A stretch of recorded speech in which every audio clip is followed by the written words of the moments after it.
আসসালামু আলাইকুম। এম স্কুলের পক্ষ থেকে সবাইকে জানাই স্বাগতম। আশা করি তোমরা সকলেই ভালো আছো।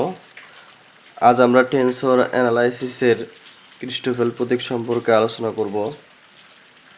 তো এখানে দেখো, যাদের তিতাস বই আছে তারা এখানে 147 নম্বর পৃষ্ঠা দেখতে পারো।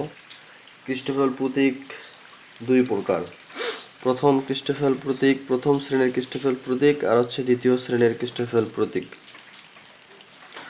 তো এই দুইটা জিনিস আমাদের অঙ্ক করতে গেলে লাগবে।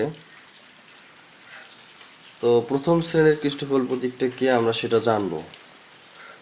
তো আমি সরাসরি নোটবুক থেকে আলোচনা করব।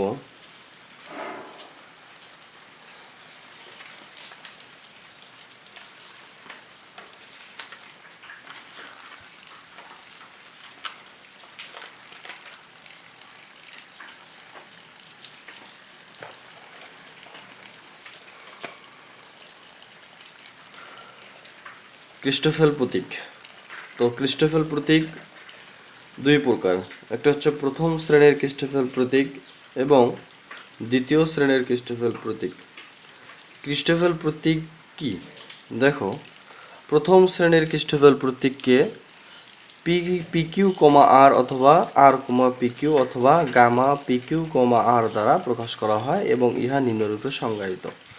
তো এটাকে আমরা প্রকাশ করতে পারি পিকিউ কমা আর তিনভাবে: আর কমা পিকিউ, আর হচ্ছে গামা পিকিউ কমা আর। এটাকে আমরা গামা বলবো। তো এটাকে অবশ্যই থার্ড ব্র্যাকেট দেব।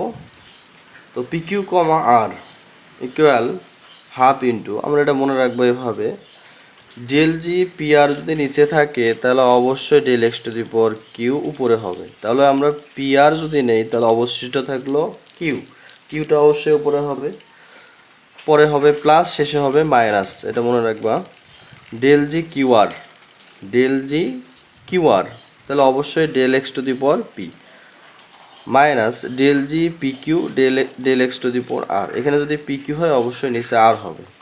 আমরা এখানে তিনটা ডামি সূচক ব্যবহার করছি, এটা হচ্ছে পি কিউ কমা আর। যদি পি আর হয় তাহলে অবশ্যই কিউ হবে, কিউ আর হলে পি হবে, আর পি কিউ হলে কি হবে, আর হবে।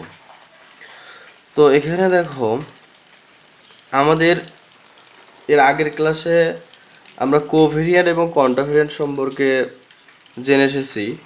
তো এখানে পি আর হচ্ছে কিউ, পি আর হচ্ছে কোভেরিয়েন্ট আর হচ্ছে Q del x to the power যেহেতু উপরে আছে তাহলে কোয়ান্টাভেরিয়েন্ট।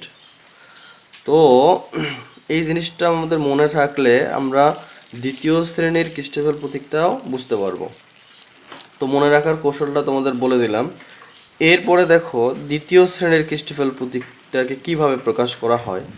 তো দ্বিতীয় শ্রেণীর ক্রিস্টোফেল প্রতীককে উপরে হচ্ছে এস, নিচে হচ্ছে পি কিউ। তো এটাকে অবশ্যই আমরা সেকেন্ড ব্র্যাকেট দিয়ে প্রকাশ করব, অথবা আমরা সেমভাবে আগে যেরকম পিকিউ কমা আর ছিল এখানেও সেম পিকিউ কমা হচ্ছে এস। তো এখানে দেখো, অথবা গামা উপরে হচ্ছে এস, নিচে হচ্ছে পিকিউ দ্বারা প্রকাশ করা হয় এবং ইহা নিম্নরূপে সংজ্ঞায়িত। তো এখানে দেখো, উপরে হচ্ছে এস, নিচে হচ্ছে পিকিউ, ইকুয়াল হচ্ছে জি, উপরে হচ্ছে আর এস, পি কিউ কমা হচ্ছে আর। অর্থাৎ এখানে আমরা কোয়ান্টাভেরিয়েন্ট রূপে জিকে দেখাইছি। উপরে হচ্ছে আমাদের আর এস, তো আর এস আমাদের ঠিক থাকবে। পি কিউ কমা আর এর যে আমরা প্রথম ক্রিস্টোফেল প্রতীকে যে মানটা আমরা পাইছি আমরা এখানে বসাইয়ে দেবো। তো হাফটা একটু বাইরে নিলাম, জি এখানে আর এস, তাহলে ডেল জি পি আর আগে এখান থেকে যেরকম পি কিউ কমা আর এর যে মানটা পাইছি এখানে বসালে আমাদের হয়ে যাচ্ছে। তো এই দুইটা আমাদের অঙ্ক করতে গেলে লাগবে। তো তোমরা প্রথম শ্রেণীর ক্রিস্টোফেল প্রতীক আর দ্বিতীয় শ্রেণীর ক্রিস্টোফেল প্রতীকটা মনে রাখবা।